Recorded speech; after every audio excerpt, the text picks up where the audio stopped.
തുടക്കം മുതൽ വിനയ് ഫോർട്ട് ഉണ്ടായിരുന്നു ഈ സിനിമയിലുണ്ടായിരുന്നു. വിനയ് ഫോർട്ടിൻ്റെ ഒരു ക്യാരക്ടർ നമുക്ക് വേണമെന്ന് നിർബന്ധമായിരുന്നു. യെസ്. അശ്വമേധം പോലെ ആയിട്ടുണ്ടോ ചെറുതായിട്ട്? അതെ, ഞങ്ങൾ ചോദിച്ചില്ല ആരാണ്. അല്ല ഞാനും അതുണ്ട്, അത്രേ പറയാൻ പറ്റൂ. എറിഞ്ഞത് എന്താന്ന് നമുക്ക് അവിടെ വെച്ച് കാണാം. അത് ചെറിയ ബോംബാണ്.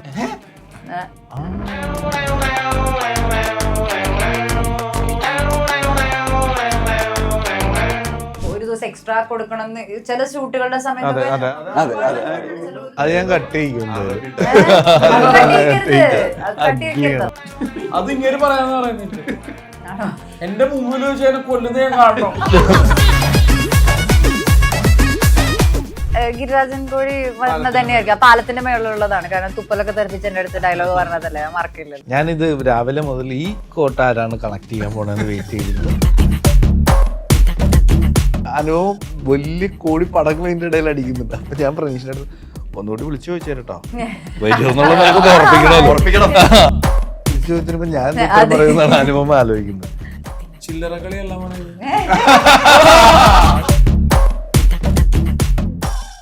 25 കാറുകൾ, 30 സ്കൂട്ടറുകൾ, 30 ഗോൾഡ് കോയിൻസ്, 60 ഇന്റർനാഷണൽ ട്രിപ്സ്, ദിവസേന 1 ലക്ഷം രൂപ, 25 കോടി രൂപയുടെ ഡിസ്കൗണ്ടുകളും സമ്മാനങ്ങളുമായി മൈജി ഓണം മാസോണം. MyG future, experience the next.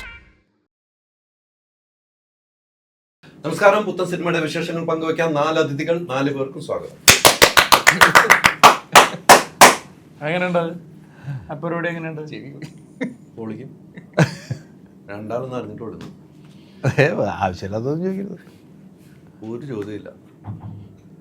ഒരു പുതിയ സിനിമ യെസ് പ്രേക്ഷകർ മുമ്പിലേക്ക് നമ്മൾ കൊടുക്കുകയാണ്. അതെ, ആ സിനിമ ഒത്തിരി പ്രതീക്ഷയുണ്ട്. കാരണം എൻ്റെ പ്രൊഡ്യൂസറായി സിനിമ ചെയ്തു. അതെ, അതിനപ്പുറത്തേക്ക് മറ്റൊരാൾ വന്ന് ചേരുന്നു. അതെ, ആ ചേരൽ ഗോകുലൻ ചേട്ടൻ ചേരും ഈ സിനിമയുടെ വലിപ്പം എത്രമാത്രം ഉണ്ടെന്ന് പ്രേക്ഷകർക്ക് മനസ്സിലായി. അതെ, അതുകൊണ്ട് തന്നെയാണ് അദ്ദേഹം ചേർന്നത്. അപ്പോൾ ഈ സിനിമയിൽ ഒത്തിരി പ്രതീക്ഷ പ്രേക്ഷകർ വെച്ചിട്ടുണ്ട്. എന്താണ് പറയാനുള്ളത് ആ പ്രതീക്ഷ? തീർച്ചയായും ഇത് എന്താ പറയുക, കുറേ കാലമായിട്ട് ചിന്തിച്ച് പതുക്കെ ഇടയ്ക്ക് നിന്നുപോയി, ഇടയ്ക്ക് കിതച്ച് അങ്ങനെ ഇത് എന്താ പറയുക സിനിമയായി. ഷൂട്ടിംഗ് തുടങ്ങി, പിന്നെ ഷൂട്ടിങ്ങിന് കുറേ നാളെടുത്തു, ഷൂട്ട് ചെയ്തു. അതിനുശേഷം സിനിമയായി മാറി. ഇതിപ്പോൾ റിലീസിന് തയ്യാറെടുക്കുകയാണ്. അപ്പോൾ ഞാനിതിൻ്റെ സിനിമയുടെ പൂജ സമയം മുതൽ ഈ സിനിമ തിയേറ്ററിൽ എത്തിക്കുക, അല്ലെങ്കിൽ ഇതിനെ കംപ്ലീറ്റ്ലി ഈ സിനിമ ഞാൻ തന്നെ ആയിരിക്കില്ല എന്ന് എനിക്ക് ഉറപ്പുണ്ടായിരുന്നു. അങ്ങനെ ഒരു കോ പ്രൊഡക്ഷൻ വരുവാണെങ്കിൽ ഈ സിനിമയ്ക്ക് തീർച്ചയായും ഈ ഗോകുലമായിരിക്കണം എൻ്റെ സിനിമ എടുക്കേണ്ടതെന്ന് ഞാൻ ആഗ്രഹിച്ചായിരുന്നു. കാരണം എൻ്റെ സിനിമ ഗോകുലം പോലൊരു കമ്പനി കൂടെയാണ് മലയാളികൾ കാണേണ്ടതെന്ന് എനിക്ക് ഭയങ്കര ആഗ്രഹം ഉണ്ടായിരുന്നു. അത് അപ്പം പോലെ ആഗ്രഹിച്ചിരുന്നതാണ്. അത് ഞാൻ അപ്പം പോലെ ട്രൈ ചെയ്യുന്നുണ്ടായിരുന്നു. ഒടുവിലത് പാസ്സായി. എല്ലാ ഷൂട്ട് കഴിഞ്ഞപ്പോൾ ഒടുവിലത് പാസ്സായി. യെസ് അല്ലേ? ആ പാസ് വലിയൊരു പാസിംഗ് ആയിരുന്നു. Yes yes yes. പക്ഷെ ഇപ്പോൾ ആദ്യം പറഞ്ഞ ഇത് എവിടെയെങ്കിലും ഒന്ന് കതച്ചു, ഒന്ന് കിതച്ചു, പിന്നെയും അത് നിർത്താതെ നമ്മൾ മുന്നോട്ട് പോയി. ആ മുന്നോട്ട് പോകുമ്പോൾ ഒരു പ്രൊഡ്യൂസർ എന്ന നിലയിൽ ഈ ഇരിക്കുന്ന ആർട്ടിസ്റ്റുകൾ എന്ന് പറഞ്ഞാൽ ഞങ്ങൾ ആദ്യം ഈ സിനിമയുടെ കഥ എഴുതിയിട്ട് 2020 അവിടെ മുതൽ തുടങ്ങിയിട്ട് നമ്മൾ ചെറിയ രീതിയിൽ പടം ചെയ്യാൻ നോക്കി. അപ്പം നടന്നില്ല. പിന്നെ ഒത്തിരി വലിയ രീതിയിൽ നോക്കി. അപ്പോൾ ഒരു കോ പ്രൊഡക്ഷൻ ഉണ്ടായിരുന്നു. അപ്പോൾ ആദ്യം ഒരു പ്രൊഡ്യൂസർ ഉണ്ടായിരുന്നു, ആ പ്രൊഡ്യൂസർ പോയി. രണ്ടാമതൊരു പ്രൊഡ്യൂസർ ഉണ്ടായിരുന്നു, ആ പ്രൊഡ്യൂസർ പോയി. മൂന്നാമത് ഞാനും കൂടി ചേർന്നിട്ടൊരു കോ പ്രൊഡക്ഷനിൽ പ്ലാൻ ചെയ്തു. അങ്ങനെ അത് അനൗൺസ് ചെയ്യാനുള്ള വൈകുന്നേരത്തിൻ്റെ ഉച്ചയിൽ ആ കോ പ്രൊഡക്ഷൻ പോയി. അങ്ങനെ എല്ലാവരും കൂടി അവസാനം മടക്കി കെട്ടി. എന്നാൽ പിന്നെ നമുക്ക് ഈ പടം വിടാമെന്ന് പറഞ്ഞ് എല്ലാവരും ടാറ്റ ബൈ ബൈ പറയുന്ന സമയത്ത് അങ്ങനെ പോകണ്ട, അവിടെ ഞാൻ പ്രൊഡ്യൂസ് ചെയ്യാം എന്നുള്ള ലൈനിൽ ഒരു തീരുമാനം ധൈര്യത്തോടുകൂടി എടുക്കുക. അതെ അതെ, അത് ഞാൻ അങ്ങനെ ഒറ്റയ്ക്ക് എടുക്കാൻ പറ്റില്ല. ഞാനൊരു സുഹൃത്തൊക്കെ ആയിട്ട് സംസാരിച്ച്, പുള്ളിയുമായിട്ടൊക്കെ സംസാരിച്ച് അങ്ങനെ ഞാൻ എത്തിയതാണ്. തുടക്കം മുതൽ വിനയ് ഫോർട്ട് ഉണ്ടായിരുന്നു ഈ സിനിമയിലുണ്ടായിരുന്നു. സബ്ജക്റ്റിലൊക്കെ ഉണ്ടായിരുന്നു. വിനയ് ഫോർട്ടിൻ്റെ ഒരു ക്യാരക്ടർ നമുക്ക് വേണമെന്ന് നിർബന്ധമായിരുന്നു. യെസ്. അശ്വമേധം പോലെ ആയിട്ടുണ്ടോ ചെറുതായിട്ട്? അതെ അതെ, അങ്ങനെ ഇടയ്ക്കൊന്ന് ഒന്ന് പോയാൽ കുഴപ്പമില്ലോ.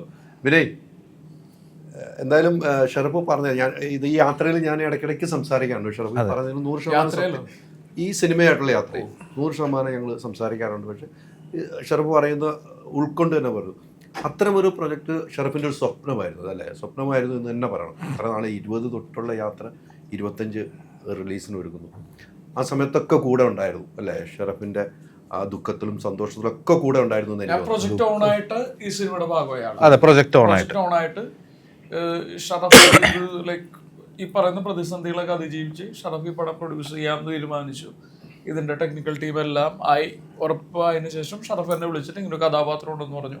അങ്ങനെ ഈ സിനിമയിലേക്ക് വന്ന ആളാണ്. കഥ കേട്ട് കഴിഞ്ഞപ്പോൾ കഥ കേൾക്കുന്നതിൻ്റെ അപ്പുറത്തേക്ക് നമുക്ക് മനുഷ്യരിലുള്ള വിശ്വാസം എന്ന് പറയുന്ന പരിപാടി ഉണ്ടല്ലോ. ചില സിനിമകൾ ചിലപ്പോൾ നമ്മൾ തിരക്കഥകൾ വായിച്ച് നമ്മളത് ഭയങ്കര ഇന്നാവും. അപ്പോൾ ഈ സിനിമയിൽ എന്നെ സംബന്ധിച്ച് തിരക്കഥയുടെ അപ്പുറത്തേക്ക് ഈ വ്യക്തികളോടുള്ളൊരു കമ്മിറ്റ്മെൻ്റ് ഉണ്ട്. ഒന്ന് ഇതിൻ്റെ ടെക്നിക്കൽ ടീം, പിന്നെ ഷറഫ് ആദ്യമായിട്ട് സിനിമ പ്രൊഡ്യൂസ് ചെയ്യുന്നു, പ്രണീഷ് എൻ്റെ സുഹൃത്താണ്. അങ്ങനെ ഒരുപാട് ഘടകങ്ങളുണ്ട് ഈ സിനിമയുടെ ഭാഗമാണുള്ളത്. അതുകൊണ്ട് തന്നെ നമ്മൾ കൈ കൊടുത്തു. 100% ആ യാത്രയിൽ ഇങ്ങനെ നിൽക്കുകയാണ് നമ്മൾ കൂടെ. തീർച്ചയായിട്ടും. ഇനി സിനിമ ഇറങ്ങിയിട്ട് പ്രഷർ വിധി എഴുതുന്നവരെ നമ്മളുണ്ടാവും, വിധി കഴിഞ്ഞാലും നമ്മൾ കൂടെ ഉണ്ടാവും. തീർച്ചയായിട്ടും. കാര്യം സിനിമ അതാണല്ലോ. സിനിമ നമ്മളെല്ലാവരും സിനിമ അത്രത്തോളം സ്നേഹിക്കുന്ന ആളാണ്. പിന്നെ ഇന്റൻഷൻ എന്ന് പറയുന്നൊരു പരിപാടി ട്രൂത്ത്ഫുള്ളാണ്. ഷറഫ് ഇങ്ങനത്തെ ഒരു സിനിമ എടുക്കുന്നു എന്ന് പറയുന്നത് അയാളുടെ ഇന്റൻഷൻ ഭയങ്കര ട്രൂത്ത്ഫുള്ളാണ്.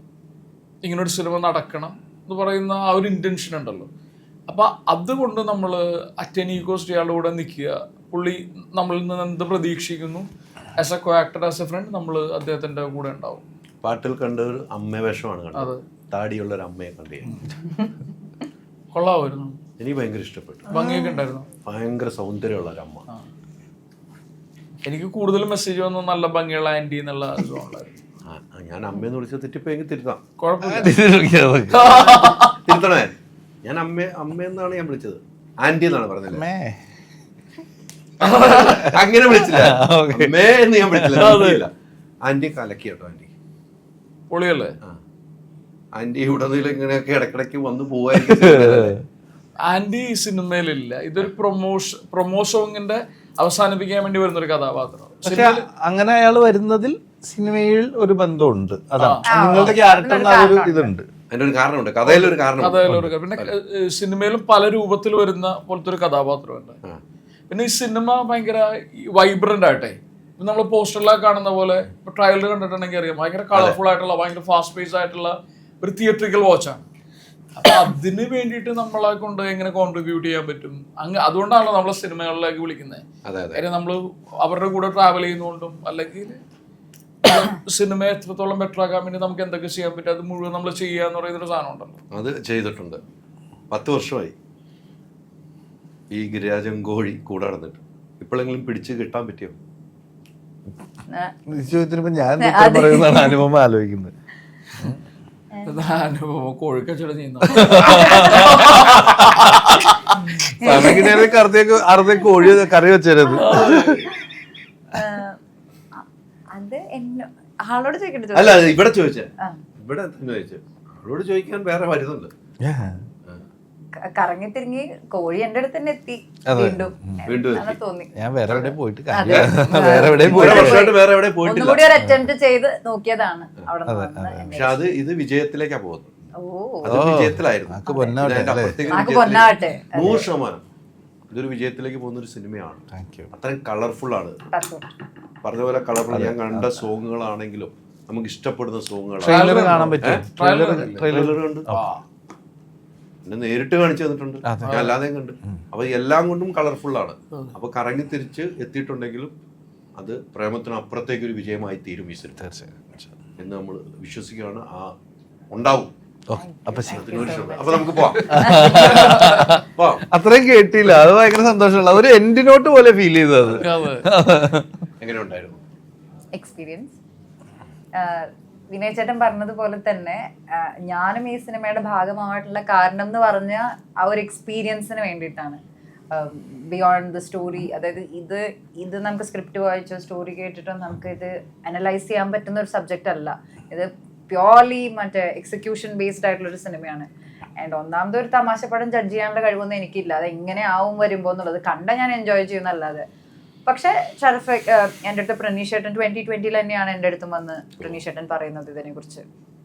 ഷറഫൊക്കെയാണ് അത് ചെയ്യുന്നതെന്ന് പറഞ്ഞു. പിന്നെ ടെക്നിക്കൽ ടീമിനെ കുറിച്ച് അന്ന് വലിയ അറിവുണ്ടായിരുന്നില്ല.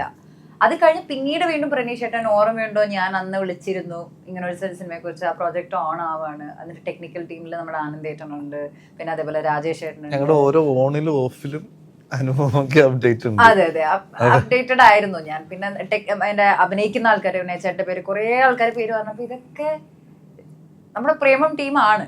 അപ്പൊ ഇങ്ങനെ ഒരു ഓപ്പർച്യൂണിറ്റി ഇനി എന്ന് വരുന്ന അറിയില്ല. 10 കൊല്ലത്തിൽ വന്നില്ല, ഇനി ഒരു 10 കൊല്ലം കഴിഞ്ഞിട്ടാണോ വരിക നമുക്ക് അറിയൂല. സോ ഇങ്ങനെ നമുക്ക് എല്ലാവരെയും, അതായത് എന്റെ ബിഗിനിങ് അവിടെ നിന്നാണ്. ഞാൻ സിനിമ പഠിച്ചത് ഇവരിൽ നിന്നാണ്. അപ്പോൾ അതെങ്ങനെ ഉണ്ടാവും ഇവരുടെ കൂടെ വീണ്ടും അഭിനയിക്കുമ്പോൾ എന്നുള്ളത്. അന്ന് എനിക്ക് സിനിമയെ കുറിച്ച് ഒന്നും അറിയില്ല, ഇന്ന് എനിക്ക് എല്ലാം അറിയാമെന്നല്ല, ബട്ട് ഇന്ന് കുറച്ചെങ്കിലും പഠിച്ചു ഞാൻ കാര്യങ്ങൾ. അപ്പോൾ ഇവരുടെ കൂടെ വർക്ക് ചെയ്യുമ്പോൾ അതെങ്ങനെ ആയിരിക്കും, വാട്ട് വിൽ ബി ദ ആ ഡിഫറൻസ് എന്നുള്ള എൻ്റെ ഒരു ക്യൂരിയോസിറ്റി ഉണ്ടായിരുന്നു. സോ ബേസിക്കലി ആ ക്യൂരിയോസിറ്റി കൊണ്ടാണ് ഞാൻ ഈ സിനിമയുടെ ഭാഗമായത്. And it was nice. അത് ഇവര് ഇപ്പോഴും ഒരു ലൂപ്പില്, ഒരു സർക്കിളില്, ആലുവ ഫ്രണ്ട്സ് ഒക്കെ ആയിട്ടുള്ള ആളാണ്. ഞാനാണ് വേറെ എവിടെയൊക്കെ പോയി വന്നത്. ബട്ട് ഇപ്പൊ ആനന്ദേട്ടനാണെങ്കിലും അന്ന് എന്നോട് എങ്ങനെ സംസാരിച്ചിരുന്നേ അതേപോലെ തന്നെ ആനന്ദേട്ടൻ ഇപ്പോഴും എന്നെ കാണുന്നത്. ലൈക്ക് എന്നെ മോളേന്ന് വിളിക്കുമ്പോൾ അന്ന് ആനന്ദേട്ടൻ എങ്ങനെയാണ്, ആ വാംത്തും എഫെക്ഷനും ഇപ്പോഴും ഉണ്ട്. സോ എല്ലാവരും അങ്ങനെ തന്നെയായിരുന്നു. അവിടെ നിന്ന് നെക്സ്റ്റ് ഒരു സിനിമ ചെയ്ത പോലെയാണ്. ബട്ട് 10 years ഗ്യാപ്പ് വന്നു എന്നുള്ളത് മാത്രമല്ല. അത് ഫീൽ ചെയ്തിട്ടില്ല. അത് ആ സെറ്റിലേക്ക് വരുമ്പോൾ അത് ഫീൽ ചെയ്യുന്നില്ല. ഇറ്റ്സ് ലൈക്ക് പെട്ടെന്ന് അത് ക്രോസ് ചെയ്ത് നെക്സ്റ്റ് സിനിമ എന്നുള്ളൊരു ഫീൽ ഉള്ളൂ. തീർച്ചയായിട്ടും ഈ പറഞ്ഞ പോലെ പ്രേമം ഹിറ്റ്, പ്രേമലുലു ഹിറ്റ്, പ്രേമലു. അതെ അതെ, 2 ഹിറ്റ്. ഞാനിത് രാവിലെ മുതൽ ഈ കോട്ട ആരാണ് കണക്ട് ചെയ്യാൻ പോണെന്ന് വെയിറ്റ് ചെയ്തിരുന്നു. ആള് വരേണ്ടി വന്നു. ഇതിലും കിടക്കുന്നു. അതെ, ഫയല് തുറന്നു. എന്ത് നമുക്ക് വേണ്ടാത്ത ഏറ്റവും ഹിറ്റുകളിലേക്കാ പോകുന്നത് നമ്മള്. പ്രേമമുണ്ട്. ആക്ച്വലി ഞാൻ ഈ പ്രേമം എന്ന് പറഞ്ഞ വാക്ക് നമ്മള് ശരിക്കും നീ പ്രേമിച്ച് നടന്നോ എന്ന ഒരു നെഗറ്റീവ് ടോണിൽ പറഞ്ഞിരുന്നതായിരുന്നു. എന്റെ നാട്ടിലൊക്കെ നമ്മള് ആ സമയത്ത് പ്രണയം എന്ന് പറയുന്നതായിരുന്നു ഭയങ്കര polished way of saying love. Premam Premalu രണ്ടും കണക്ട് ചെയ്തിട്ട് ഒരു സിനിമയിലേക്ക് പോകുന്നു. ഇവരുടെ അത്രയും കഥകളില്ല. 10 വർഷത്തിന് മുമ്പ് ഇത് എടുത്തെങ്കിൽ ചിലപ്പോ ഉണ്ടാവില്ലായിരുന്നു. ചിലപ്പോ ഉണ്ടാവില്ല.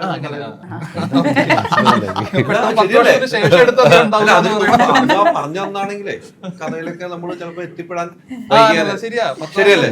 10 വർഷം മുമ്പ് ഞാൻ നേരത്തെ പറഞ്ഞിരുന്ന പോലെ ഞാൻ ആ സമയത്ത് ഒരു കമ്പനിയിൽ ജോലി ചെയ്യായിരുന്നു. ഞാൻ അന്ന് ബോംബെയിൽ ഉണ്ടായിരുന്നപ്പോ ലീവ് എടുത്ത് പോയി തിയേറ്ററിൽ പോയി സിനിമ കണ്ടിട്ട് ഭയങ്കരമായിട്ട് എക്സൈറ്റഡ് ആയിട്ട് ഇവരൊക്കെ ആരാന്ന് തോന്നുന്ന ഒരു അവസ്ഥയുണ്ടല്ലോ, അതിൽ നിൽക്കുകയായിരുന്നു. അതിൽ നിന്ന് ഇപ്പൊ ഇവരുടെ കൂടെ വന്നിട്ട് ചേട്ടൻ പറഞ്ഞ പോലെ പ്രേമം, പ്രേമലു, അങ്ങനെ ഒരു കണക്ഷൻ, വലിയൊരു കണക്ഷൻ. എങ്ങനെ ഉണ്ടായിരുന്നു ഇവരുടെ കൂടെ ഇതിനു മുമ്പ്? ഇല്ല, ഞങ്ങൾ ഒരുമിച്ച് ഒരു സിനിമയിൽ ഉണ്ടായിരുന്നു, പക്ഷേ കോമ്പിനേഷൻ ആദ്യത്തെ സിനിമയിൽ ഷറഫിക്ക ഉണ്ടായിരുന്നു, പത്രോസിന്റെ പടപ്പൽ എന്ന് പറയുന്നത്. അതിൽ ഒരു സോങ് കട്ടിൽ ഷട്ടിൽ കളിക്കാൻ പറ്റുന്നത്, അല്ലാണ്ട് കോമ്പിനേഷൻ ഉണ്ടായിരുന്നില്ല. അത് പക്ഷെ അന്ന് തന്നെ ഷറഫിക്ക ഡബിന് വന്നപ്പോ ഞാൻ പോയി ഫോട്ടോ ഒക്കെ എടുത്ത് ഷറഫിക്ക ഡബി എന്നൊക്കെ പുറത്തിരുന്ന് കാണാൻ വേണ്ടിട്ടൊക്കെ ഇരുന്ന്. അപ്പൊ അതിൽ നിന്ന് പറഞ്ഞ പോലെ വിനയ ചേട്ടനാണെങ്കിലും അറിയാം നമ്മളിങ്ങനെ പറഞ്ഞ പോലെ. അപ്പൊ ആ ഒരു വർക്ക് ചെയ്തിട്ടില്ല. അപ്പൊ ആ ഒരു ഇവരൊക്കെ പ്രേമല് കണ്ടിട്ട് പേഴ്സണലി വിളിച്ച് സംസാരിച്ച ആൾക്കാരും കൂടെയാണ്. ഇപ്പൊ വിനയ ചേട്ടനൊക്കെ ആണെങ്കിലും വിളിച്ചിട്ട് പെർഫോമൻസ് നന്നായി നോക്കും. വിനയ ചേട്ടന്റെ പടങ്ങൾ വരുമ്പോൾ എന്നെ വിളിക്കും, പ്രീമിയർ ഷോ ഒക്കെ വരുമ്പോൾ പേഴ്സണലി വിളിക്കും. അപ്പൊ ആ ഒരു ഈ ജനറേഷനിൽ വന്നിട്ടുള്ള ആക്ടേഴ്സിൽ അതിൽ ഏറ്റവും പൊളൈറ്റ് ആയിട്ടുള്ളതും ഭയങ്കര ജെന്യൂൻ ആയിട്ട് നമുക്ക് ഫീൽ ചെയ്യുന്ന ഒരു ആക്ടറാണ്. ആക്ടറിന്റെ അപ്പുറത്തേക്ക് വ്യക്തി എന്ന് പറയുന്നത് ഇപ്പൊ നമ്മളുടെ ഒരു പരിപാടിക്ക് ഒരാളെ വിളിക്കുമ്പോൾ നമുക്ക് തോന്നണമല്ലോ, എവിടെയോ നമുക്കൊരു സെൻസ് ഓഫ് ബിലോങ്ങിങ് ഉള്ള പേരുണ്ട്. അപ്പോൾ അങ്ങനെ മനസ്സുകൊണ്ടിട്ട് നമുക്ക് വിളിക്കാൻ പറ്റുന്ന ഒരാളാണ്. അല്ല, വിളിച്ചാൽ ഉണ്ടെങ്കിൽ എത്തുന്ന ഒരാളാണ് 100%. ഞാൻ എത്രയോ പരിപാടിക്ക് ഞാൻ കണ്ടിട്ടുണ്ട്, അദ്ദേഹത്തിനെ വിളിച്ചാൽ എത്തുന്നത് അതൊരു മനസ്സാണ്. അത് ചേട്ടാ ഞാനിപ്പോഴും ഈ പറഞ്ഞ പോലെ ഞാനൊരു ആക്ടറായെന്നൊരു ഫീൽ എനിക്കില്ല. എന്നെ സംബന്ധിച്ച് ഇവരൊക്കെ ഇപ്പോഴും കാണുമ്പോഴും മറ്റേ സ്റ്റാർ സ്ട്രക്ക് എന്ന് പറയുന്ന ഒരു ഫീലാണ്. അപ്പൊ ഇവരൊക്കെ നമ്മളെ വിളിക്കുന്ന പോലെ വിനയ ചേട്ടൻ എന്നെ വിളിക്കുന്ന പുള്ളിയുടെ എത്രയോ പെർഫോമൻസ് ഉണ്ട്, നമ്മളിങ്ങനെ ഇരുന്നിട്ടുള്ള ആളാണ്. ഷറഫിക്കയുടെ ഭയങ്കര ഫാനാണ്. അപ്പൊ നമ്മളെ വിളിക്കുന്നു, ഷറഫിക്ക ഒരു പടം പ്രൊഡ്യൂസ് ചെയ്യുമ്പോൾ ഷറഫിക്ക ആദ്യം എന്നെ വിളിച്ചിരുന്നു, പിന്നെ അത് വർക്കൗട്ടായി. ഇതേ പടത്തിന് എന്നെ വിളിച്ചിട്ടുണ്ടായിരുന്നു, അപ്പൊ ക്യാരക്ടർ വർക്കൗട്ട് ആയില്ല. പിന്നെ പൂജയ്ക്ക് എന്നെ വിളിച്ചു, എടാ പൂജയ്ക്ക് വെറുതെ വാന്ന് പറഞ്ഞു. പൂജയ്ക്ക് വെറുതെ പോയതാ ഞാൻ. അത് കഴിഞ്ഞിട്ട് അന്ന് ഉച്ചയ്ക്ക് എനിക്ക് ജയവിഷ്ണുവിന്റെ കോള് വന്നു, മച്ചാൻ ഒരു സാധനം ഉണ്ട് ഇങ്ങനെ ഷറഫിക്ക പറഞ്ഞു, അത് നിന്നോട് പറയാൻ പറഞ്ഞു. അങ്ങനെയാണ് ഞാൻ ഈ ക്യാരക്ടറൊക്കെ വരുന്നത്. അപ്പൊ പുള്ളി പിന്നെ ഓർത്ത് എന്നെ വിളിച്ചു എന്ന് പറയുന്നത് തന്നെ എന്നെ സംബന്ധിച്ച് ഭയങ്കര ഒരു എന്താ പറയണ അവാർഡ് കിട്ടിയ പോലെയൊക്കെ. ഈ അവാർഡ് കൊണ്ടൊന്നും തീരുന്നില്ല, അവാർഡുകൾ വരാൻ പോകും. അല്ല, ഞാനിതിനെ കുറിച്ച് പറഞ്ഞോട്ടെ. ഞാൻ ആക്ച്വലി എനിക്ക് ഭയങ്കര ഇഷ്ടമാണ്. എൻ്റെ വീട്ടില് എൻ്റെ പിള്ളേരെ ഏറ്റവും ഇതായിട്ട് കാണിച്ചുകൊണ്ടിരുന്നത്, അല്ലെങ്കിൽ അങ്ങനത്തെ ഒരു ആക്ടറാണ്. ഞാനൊരു ആർട്ടിസ്റ്റാണ്. എൻ്റെ വീട്ടിൽ ഏറ്റവും കൂടുതൽ ആക്റ്റീവായിട്ട് നടന്നൊരു കാര്യമാണ്. അപ്പോൾ എൻ്റെ മക്കൾക്ക് ഇഷ്ടമാവുന്നു. അപ്പോൾ അതിൽ ഞാനും ഈ സിനിമ എൻജോയ് ചെയ്യുന്നതാണ്. പ്രേമിൽ ഭയങ്കര ഇഷ്ടപ്പെട്ടു. ഞാൻ റിപ്പീറ്റ് 2-3 പ്രാവശ്യം കണ്ട സിനിമയാണ്. അപ്പം എനിക്ക് എന്താ പറയുക, ഓക്കെ ശ്യാമ വന്ന് ഇത് ചെയ്യാൻ, ഞങ്ങൾ ഒരുമിച്ചൊരു സിനിമ ചെയ്തിട്ടുണ്ട്. പക്ഷെ അന്ന് ശ്യാമ അങ്ങനെ ചെയ്യുന്നതോ അല്ലെങ്കിൽ അത് അങ്ങനെ അല്ലായിരുന്നു പ്ലേസ് ചെയ്യപ്പെട്ടത്. പക്ഷെ ഇപ്പോൾ ഒരു സിനിമയിൽ കണ്ടപ്പോൾ തീർച്ചയായും ശ്യാമ വന്ന അടിപൊളിയാണെന്ന് എനിക്ക് തോന്നി. ഈ സിനിമയിൽ ശ്യാമ വരുന്നതും അതുപോലത്തെ ഒരു കഥാപാത്രമായിട്ടാണ്. നല്ല മൊമെന്റുകളാണ്. ഭയങ്കര കയ്യടി കിട്ടാൻ പറ്റിയൊരു സ്പേസിലാണ് ശ്യാമിന്റെ വരവും. നല്ല ഹ്യൂമറും എല്ലാം തന്നിട്ട് നമുക്ക് ഭയങ്കര സ്പേസ് വരുന്ന ഒരാളാണ് ഷർഫീഖ്. ഇപ്പം പുള്ളിയുടെ കൂടെ നിന്ന് അഭിനയിക്കുമ്പം നമ്മളെക്കാട്ടി സ്കോർ ചെയ്യാൻ അങ്ങനെ അല്ല പുള്ളി നമ്മളോട് പറയണം എന്ത് ചെയ്യാൻ പറ്റും, എന്തെങ്കിലും ചെയ്യാൻ പറ്റും, അവിടെ എന്തെങ്കിലും പറയാൻ പറ്റുമോ എന്ന് ചോദിക്കും.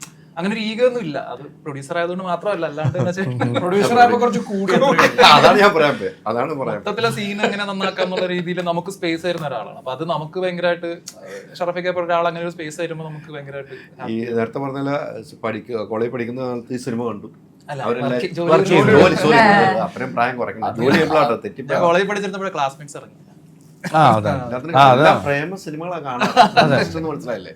ജീവിതത്തിലെ പ്രണയം അങ്ങനെ തന്നെ ആയിരുന്നല്ലോ അല്ലേ? നമ്മൾ മുമ്പ് പറഞ്ഞിട്ടുണ്ട്, ഇപ്പൊ പറയേണ്ട കാര്യമില്ല. പക്ഷെ അതിനുശേഷം ഇവരെല്ലാവരും ഒന്നിച്ച് ഈ സിനിമയിൽ കാണും അല്ലേ? ആ കാണുമ്പോൾ ഒരു അനുഭവം ഉണ്ടല്ലോ. അനുഭവം പറഞ്ഞ ഒരു അനുഭവം എന്തെങ്കിലും ഓർമ്മയുണ്ടോ? ആ സിനിമയെ കുറിച്ച് എന്തെങ്കിലും ചോദിച്ചു ആ സമയത്ത്? ആ സിനിമയുടെ അനുഭവം എന്ന് പറഞ്ഞാൽ ഞങ്ങള് ഷൂട്ട് നമ്മൾ 3 പേരായിട്ടുള്ള ഒരു, എനിക്ക് വിനയ ചേട്ടനായിട്ട് അങ്ങനെ കോമ്പിനേഷൻ ഇല്ല. ഒരു സീനിലുണ്ടെങ്കിലും ഇവർ 2 എനിക്ക് കൂടുതൽ നമ്മുടെ ഒരു ഫുൾ സീക്വൻസ് ഉണ്ട്. ഭയങ്കര രസമായിരുന്നു. ഒരു കുറച്ച് ദിവസമല്ലേ, ഭയങ്കര രസമായിരുന്നു. വല്ലാത്തൊരു രസം. അല്ല സിനിമയിലെ ഏറ്റവും വിനയ അവിടെ ഇല്ലാട്ടോ. വല്ലാത്ത രസമായിരുന്നു. എടുത്തെടുത്ത് പറയുന്നുണ്ട്. പക്ഷെ എന്റെ സാന്നിധ്യം ഉണ്ടോ, സാന്നിധ്യം അവിടെ നിന്ന് കണ്ടിരുന്നു. വല്ലാത്ത അനുഭവം. അല്ലാണ്ട് ആ സീനില് ഇവര് 3 പേരേ ഉള്ളൂ. പക്ഷെ ആ സീനിൽ എവിടെയോ എന്റെ ഒരു സാന്നിധ്യം ഉണ്ടെന്ന് മനസ്സിലായില്ല. സിനിമ കണ്ടിട്ട് ഞാൻ പറയാൻ പറ്റുള്ളത്. അത് അന്ന് ഈ പറഞ്ഞ പോലെ ഓർമ്മ എന്ന് പറയണ ഓർമ്മയില്ല. അതിലൊരു ഇത് പറഞ്ഞാൽ അന്ന് ഉച്ചക്ക് എനിക്ക് മൂകാംബികയിൽ പോകണമായിരുന്നു. ED എന്ന് പറഞ്ഞ പടത്തിന് ഭയങ്കര ടൈറ്റ് ഷെഡ്യൂളാണ്. 1:30 എന്തോ ഫ്ലൈറ്റ് ആയിരുന്നു. അപ്പൊ ഞാൻ അകത്ത് ഷൂട്ട് ചെയ്യുമ്പോൾ ഷർഫിക്ക പുറത്തുനിന്ന് ചരട് വലികളാണ് വിളിച്ചിട്ട് MLA ഒക്കെ വിളിച്ചു സ്മൂത്ത് ആയിട്ട് വണ്ടി എയർപോർട്ടിൽ എത്തിക്കാൻ വേണ്ടി. എന്നിട്ട് ഞങ്ങൾ പറപ്പിച്ചൊക്കെ പോയത്. പെട്ടെന്ന് സീൻ എടുത്ത് തീർത്തിട്ട് എല്ലാവരും അതിനുവേണ്ടി എന്നെ പോലെ ഒരു പുതിയൊരു ആർട്ടിസ്റ്റിന് വേണ്ടിട്ട് ഇത്രയും സീനിയേഴ്സ് ആയിട്ട് ആൾക്കാർ എല്ലാവരും മരിച്ചു പണിയെടുക്കുകയാണ്. അല്ലല്ല, ഞാൻ എന്റെ ഷൂട്ട് കഴിഞ്ഞിട്ട് ഇങ്ങനെ വിടാൻ വേണ്ടിയായിരുന്നു. നമ്മള് പറഞ്ഞു സിനിമ മുടക്കരുത്, എയർപോർട്ടിൽ ആ സമയത്ത് എത്തിക്കണം. അതെ, അത് ഏറ്റിട്ടാണ് അന്നത്തെ ദിവസം ഹാഫ് ഡേ മേടിച്ചത്. അത് ഭയങ്കര എക്സ്പീരിയൻസ് ആണ്. അന്ന് വൈഫും വന്നിട്ടുണ്ടായിരുന്നു. അങ്ങനെ പറയരുത്, ഇത്രയും സീനിയേഴ്സ് ആയിട്ടുള്ള ആക്ടർ എനിക്ക് വേണ്ടിട്ട് ഇത്രയൊക്കെ ചെയ്യുന്നു പറഞ്ഞ പുള്ളിക്കാരിക്ക് ഭയങ്കര ഇതായിരുന്നു. നമ്മുടെ മറ്റേ സീനല്ലേ, മറ്റേ സീൻ സിനിമ കണ്ടിട്ട് പറയാം ഇങ്ങനെ ഒരു സീൻ ഉണ്ട് കേട്ടോ. അതുണ്ട്, അത്രേ പറയാൻ പറ്റൂ. എറിഞ്ഞത് എന്താന്ന് നമുക്ക് അവിടെ വെച്ച് കാണാം. അത് ചെറിയ ബോംബാണ്. ശർമ്മ, ഈ ഇവരെല്ലാവരും ഒരു പ്രൊഡ്യൂസർ എന്ന നിലയിൽ എല്ലാം നമ്മുടെ എല്ലാവരും നമ്മുടെ സുഹൃത്തുക്കളാണല്ലേ? പ്രൊഡ്യൂസർ എന്ന നിലയിൽ ഒരു ചലഞ്ചും ഉണ്ടാകും, സുഹൃത്തുക്കളായതുകൊണ്ട് ഒരു ചലഞ്ചും ഉണ്ടാകും. അല്ലാതെ നമ്മളൊരു ആക്ടർ അല്ലാതെ ഒരു പ്രൊഡ്യൂസ് ചെയ്യുമ്പോൾ അതിൻ്റെ ഒരു വ്യത്യാസം ഉണ്ടാവും. ഇവരെല്ലാം നമ്മൾ ഒരു കുടക്കീഴിൽ ഒരുമിച്ച് കൊണ്ട് നിർത്തിയിരിക്കുകയാണ്. അവിടെ എവിടെയെങ്കിലും റിസ്ക് അല്ലെങ്കിൽ അവിടെ എന്തെങ്കിലും നമുക്കൊന്ന് മോങ്കർപ്പിച്ച് പറയേണ്ട ഒരു സിറ്റുവേഷൻ, അങ്ങനെ എന്തെങ്കിലും ഒരു പ്രൊഡ്യൂസർ എന്ന നിലയിൽ ഉണ്ടായിട്ടുണ്ട്? ഒരാളുടെ അടുത്തും എനിക്ക് അങ്ങനെ പറയേണ്ടി വന്നിട്ടില്ല. ഒരാളുടെ അടുത്ത് ഞാൻ പറഞ്ഞിട്ടുമില്ല. എന്താ പറയുക, ഒരിക്കൽ പോലും ഇതിൻ്റെ ഭാഗമായിട്ട് ഇത് പ്രൊഡ്യൂസ് ചെയ്യുന്നതെന്ന് പറയുന്നത് നമ്മൾ ഒരു സിനിമ ഉണ്ടാക്കുകയാണല്ലോ, ഇതിലേക്ക് ഇവരെ ശരിക്കും ക്ഷണിച്ചിട്ട് വരുന്നവരാണ്. ഓക്കെ, ഇതിൻ്റെ ബാക്കിയുള്ള കാര്യങ്ങൾ വിട്ട് ക്ഷണിച്ചിട്ട് വരികയാണ്. അവരവരുടെ ഇഷ്ടത്തിൽ വരുന്നതാണ്. പിന്നെ അതിൽ വേറെ സംസാരമില്ല. അവർ വളരെ ഹാപ്പി ആയിട്ട് വന്നു പോകും. അത് എല്ലാ ആർട്ടിസ്റ്റുകളുടെ കാര്യത്തിൽ അങ്ങനെ ഇൻഷുർ ചെയ്തിരുന്നു. അത് ഷർഫും ടീമും പ്രണീഷും ഒക്കെ ഈ എല്ലാ ആളുകളും ഹാപ്പി ആയിരിക്കുക എന്ന് പറയുന്ന ആ പ്രോസസ്സ് നമുക്ക് എൻജോയ് ചെയ്യാൻ പറ്റണം. അപ്പൊ അതുകൊണ്ട് തന്നെ ഇപ്പൊ പലപ്പോഴും നമ്മളോട് പറഞ്ഞതിൽ ഒരുപാട് ഡേറ്റ്സ് ഒക്കെ കൂടുകയൊക്കെ ചെയ്യും. പക്ഷെ എന്നാലും നമുക്ക് കുഴപ്പമില്ല, നമ്മൾ വെറുതെ അങ്ങോട്ടൊക്കെ വിളിച്ചു ചോദിക്കും. ചെറിയ പരിപാടിയൊക്കെ ഉണ്ടെങ്കിൽ എന്തെങ്കിലും ഡയലോഗ് ഉണ്ടെങ്കിൽ ഞാൻ വരാട്ടോ പല തരത്തിലൊക്കെ. അങ്ങനെയായി കാര്യം എന്താണെന്ന് വെച്ചാൽ നമ്മൾ അവിടെ പോയി കഴിഞ്ഞാല് നമുക്ക് ഏതെങ്കിലും തരത്തില് കോൺട്രിബ്യൂട്ട് ചെയ്യാൻ പറ്റുമല്ലോ. അല്ല, ഇവരെല്ലാം ഇവരുടെ ഡേറ്റ്സിനേക്കാൾ കൂടുതൽ ഡേറ്റ്സ് ഒക്കെ തന്നവരാണ്. ശ്യാമാണെങ്കിലും വിനയാണെങ്കിലും അനുപമയാണെങ്കിലും ഇത് ബാക്കിയുള്ള എല്ലാവരും അവരുടെ ഡേയ്സും അവരുടെ എഫേർട്ട് എല്ലാം ഇതിൽ കൂടുതലാണ്. അത് എന്താ പറയുക, പറഞ്ഞതിനേക്കാൾ. അപ്പോൾ ശരിക്കും പറഞ്ഞാൽ ഞാൻ അങ്ങോട്ടേക്ക് ഇവരോട് താങ്ക്ഫുൾ. കാരണം വെച്ച് കഴിഞ്ഞാൽ ഈ സിനിമയുടെ കൂടെ അങ്ങനെ എന്നെ ഒറ്റയ്ക്ക് നിർത്തിയിട്ടില്ല ഇവരാരും.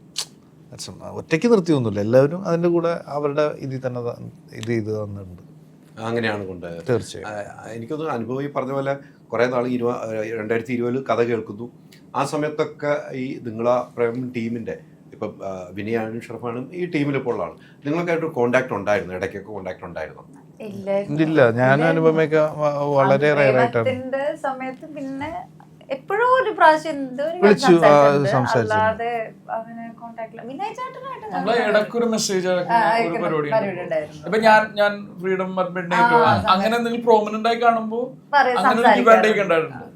ഒരിക്കലും പ്രതീക്ഷയില്ലോ അല്ലെ ഇവരോടൊപ്പം വീണ്ടും ഒന്നിക്കാൻ ഞാൻ പറ്റും? വിചാരിച്ചില്ല ആക്ച്വലി. ഞാൻ സത്യം പറഞ്ഞ മലയാള സിനിമ ചെയ്യുമെന്ന് തന്നെ എനിക്ക് അറിയില്ലായിരുന്നു, ലൈക്ക് മലയാള സിനിമ വരുമോന്ന് അറിയില്ലായിരുന്നു. ശരിക്കും നമ്മള് മാറിയെന്ന് ആലോചിച്ച് കഴിഞ്ഞാൽ നമ്മളെക്കാരൊക്കെ ഭയങ്കര ഡെയറിങ് ആയിട്ടുള്ള ഭയങ്കര സക്സസ്ഫുൾ ആയിട്ടുള്ള ഒരു ജേർണി നടത്തിക്കൊണ്ടിരിക്കുന്ന ഒരാളാണ്. 100% ഇവിടെ അല്ല എന്നുള്ളൂ, മലയാളത്തിലല്ല എന്നുള്ളൂ. ബൈസൺ പോലെ മാരി സെൽവരാജിന്റെ നായികയാണ്. അറ്റ് ദ സെയിം ടൈം തെലുങ്കിലെ വലിയ ലൈക്ക് 1 കോടികളൊക്കെ മുടക്കി എടുക്കുന്ന വലിയ സിനിമകളിൽ നായികയായിട്ട് അഭിനയിക്കുന്നു എന്നൊക്കെ പറയുന്നത്, ഈ ഏജിൽ ചെയ്യുന്നു എന്ന് പറയുന്നത് ഭയങ്കര വലിയ കാര്യമാണ്. ഭാഗ്യം വേറെ ഇല്ലല്ലോ. ഭാഗ്യത്തിന്റെ അപ്പുറത്തേക്ക് പറഞ്ഞാൽ അതൊരു കോൺഫിഡന്റും ഡിറ്റർമിനേഷനും ഒരു റിസ്ക് ടേക്കാൻ ഇങ്ങനെ നമുക്ക് നമ്മുടെ കംഫർട്ട് സോണൊക്കെ പൊളിച്ചിട്ട് പോവല്ലേ ചെറിയ പ്രായത്തിൽ. നമ്മൾ ഈ സിനിമ പ്ലാൻ ചെയ്യുന്നത് 2020 ആന്ന് പറഞ്ഞത്. നമ്മളിങ്ങനെ ആ സിനിമയിൽ നിന്നും നമ്മൾ പതുക്കെ എല്ലാ സിനിമയും ചെയ്ത് പോകുന്നുണ്ട്. സിനിമയിൽ ഈ അനുപമനെ കാസ്റ്റ് ചെയ്യുന്നുണ്ട്. പക്ഷേ അനുപമയുടെ ട്രാവൽ എന്ന് വെച്ചാൽ അനുപമ വലിയ കോടി പടങ്ങൾ അതിൻ്റെ ഇടയിൽ അടിക്കുന്നുണ്ട്. അപ്പം ഞാൻ പ്രനീഷിൻ്റെ അടുത്ത് ഒന്നുകൂടി വിളിച്ചു ചോദിച്ചു കേട്ടോ, വരുമെന്നുള്ള ഉറപ്പിക്കണം. അപ്പോഴും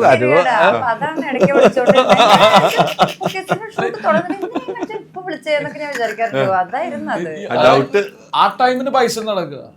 ഞങ്ങള് പ്രെഡിക്റ്റീവ് ഷൂട്ട് ചെയ്യുമ്പോ മാരി സെൽവരാജിന്റെ മറ്റേ ലൊക്കേഷൻ അനുഭവം വന്നു വരുന്നത് തിരുനെൽവേലിന്ന് വന്നിട്ടുണ്ട്, കാറ് വന്നിട്ടുണ്ട്. ഇന്ന് ഇപ്പൊ പുള്ളിക്ക് ചെന്നൈ പോകണം, നാളെ അവിടെ പ്രൊമോഷൻ, മറ്റന്നാൾ ഹൈദരാബാദ് ഷൂട്ട് ചെയ്യണം. ചില്ലറ കളിയല്ല മോനെ ഇത്.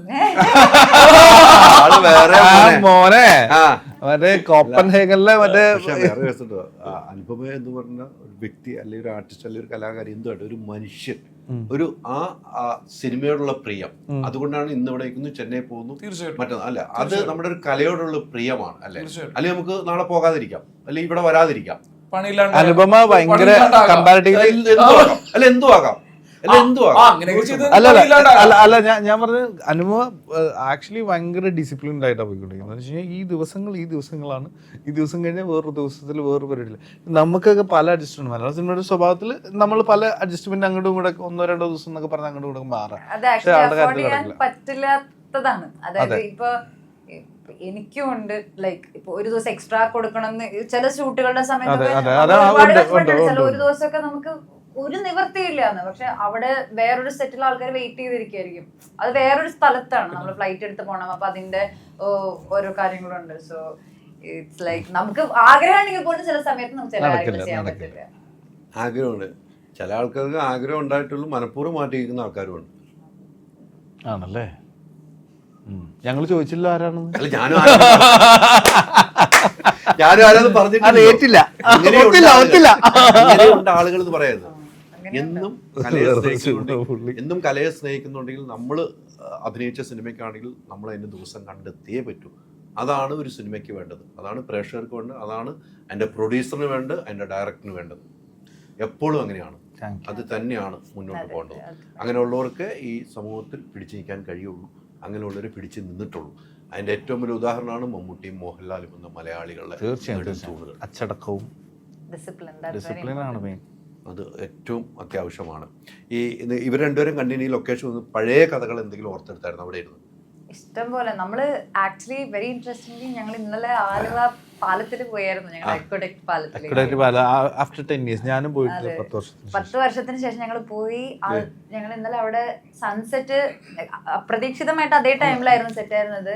എനിക്ക് ആ സൺസെറ്റ് കണ്ടപ്പോൾ എനിക്ക് ശരിക്കും ഞങ്ങള് ഒരു ദിവസം ഈവനിങ്, എനിക്കന്ന് ഷൂട്ട് വൈകുന്നേരം വരെ ഉള്ളൂ, പക്ഷെ വൈകുന്നേരം രാത്രി ഒരു സോങ് ഷൂട്ട് ചെയ്യാനുണ്ടായിരുന്നു അവര്. അപ്പൊ മഡോണയുള്ള ആ സോങ് ഉണ്ടല്ലോ, ആ സോങ് ഷൂട്ട് ചെയ്യാനുണ്ടായിരുന്നു. അന്ന് ഈവനിങ് എങ്ങനെയായിരുന്നു ആ അക്വഡക്ട് പാലം അതേ സെയിം ഫീൽ ആയിരുന്നു എനിക്ക് ഇന്നലെ പോയി കണ്ടപ്പോൾ.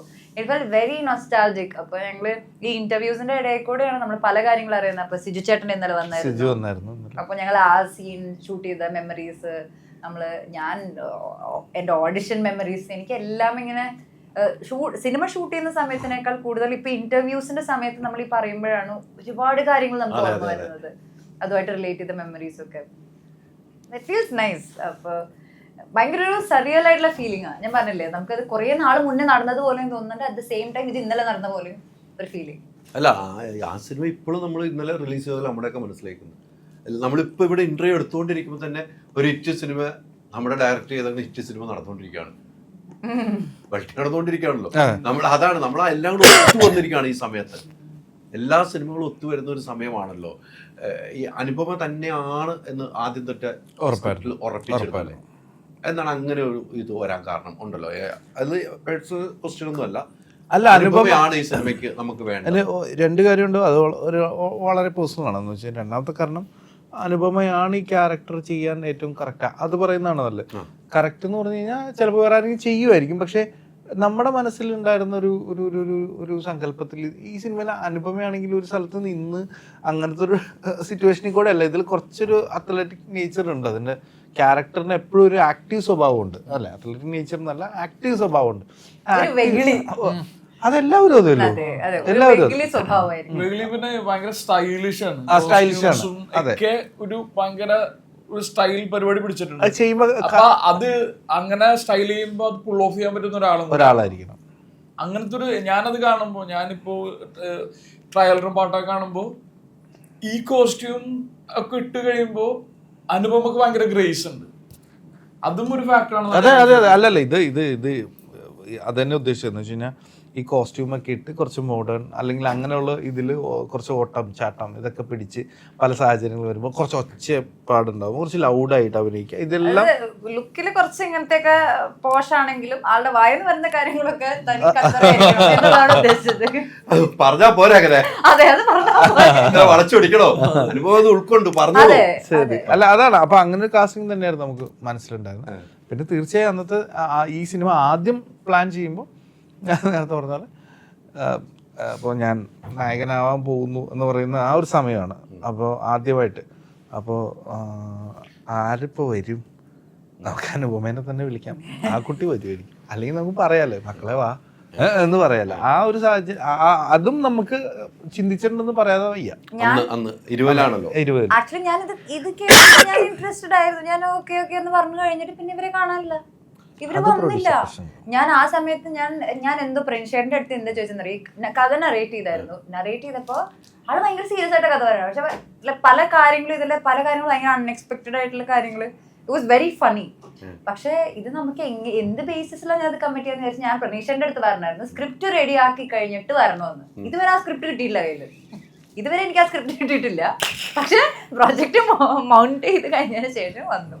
അപ്പൊ ഞാൻ എന്തെങ്കിലും ആവട്ടെ പുല്ല് ഇവരുടെ കൂടെ വർക്ക് ചെയ്യാമെന്ന് വിചാരിച്ചു വന്നതാണ്. നല്ല രസമുണ്ട്. വിശ്വാസമാണ്. എല്ലാവരും മനുഷ്യന്മാരൊക്കെ എല്ലാവരും ഒരുമിച്ച് നിൽക്കുന്ന തന്നെ വിശ്വാസമാണ്. പിന്നെ അല്ലാതെ എങ്ങനെ മുന്നോട്ട് പോകണം? അല്ല മുന്നോട്ട് അല്ലേ. പിന്നെ ഇത്രയും ഗ്യാങ്ങിന്റെ കൂടെ ഈ എത്ര വർഷത്തെ എക്സ്പീരിയൻസ് ഗ്യാങ്ങിന്റെ കൂടെയാണ് പോയി പെട്ടത് കേട്ടോ. പെട്ടതല്ല, അതൊരു എന്റെ പൊന്നെ, ഞങ്ങള് മഹാമാരൊന്നും ആക്കില്ല ദയവ് ചെയ്ത്. അതിന്റെ ഇടയിൽ കൂടെ ഏതോ മഹാരഥന്മാരെന്നൊക്കെ പറഞ്ഞ ഇവരുടെ കൂടെ ഇവരങ്ങ് ചേർത്ത് പിടിച്ചപ്പോ ചേർന്ന് നിൽക്കാൻ ഒരു സുഖം ഉണ്ടായി. പിന്നെ ഉറപ്പായിട്ടും നല്ല രസമായിരുന്നു അല്ലേ?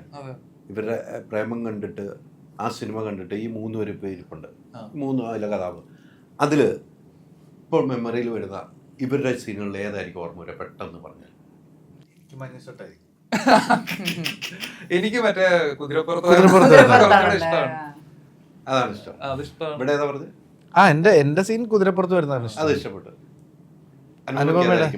നമ്മൾ ചെയ്തു വെച്ച കഥ ഇപ്പൊ ഈ അതായത് ആ സിനിമയിലെ സീനാണോ അത് ഓരോരുത്തരുടെ സീനാണ്? ആ സിനിമയില് ഷറഫിന്റെ ഒരു സീൻ ഓർമ്മയിൽ ഗിരിരാജൻ കോഴി പാലത്തിന്റെ മേളിലുള്ളതാണ്. കാരണം തുപ്പലൊക്കെ തെറിപ്പിച്ച് എന്റെ അടുത്ത് ഡയലോഗ് പറഞ്ഞതല്ലേ, മറക്കില്ല. ശരിക്കും തെറിച്ചായിരുന്നോ? ശരിക്കും തെറിച്ചായിരുന്നു. അത് ഇത്തവണ ഞങ്ങൾ റീക്രിയേറ്റ് ചെയ്യാൻ ശ്രമിച്ചപ്പോ അപ്പോഴും തെറിച്ചായിരുന്നു. അപ്പൊ മനസ്സിലായത് ഡയലോഗിന്റെ പ്രശ്നമാണെന്ന്.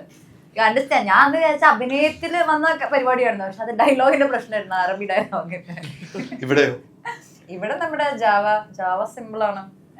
Powerful Powerful. എത്ര നാളായി അറിയിക്കാൻ തുടങ്ങിയിട്ട്. അല്ല അതൊരു വല്ലാത്ത ഡയലോഗായിരുന്നു. അതൊന്ന് പറഞ്ഞു പിന്നെ ഒന്ന് പറഞ്ഞു. മറ്റേ ആളുകൾ തന്നെ ചൂലും കിട്ടി ഒരിക്കലും ചൂലും അടിക്കില്ല, ഒരിക്കലും ഇല്ല കേട്ടോ. ഒരിക്കലും അടിക്കില്ല. അത് ജാവേഡ് ഡയലോഗ് അല്ല പറയുന്നത് കുഴപ്പമില്ല. ഇന്റർവ്യൂലൊക്കെ അല്ല ഇന്റർവ്യൂല് പറയുമ്പോൾ അതിന്റെ ഒരു 5 വരെയുള്ളൂ. എന്താണ് ഞാൻ പറയാൻ പറഞ്ഞു തന്നാ എനിക്ക് ഒട്ടും പറയുന്നില്ല.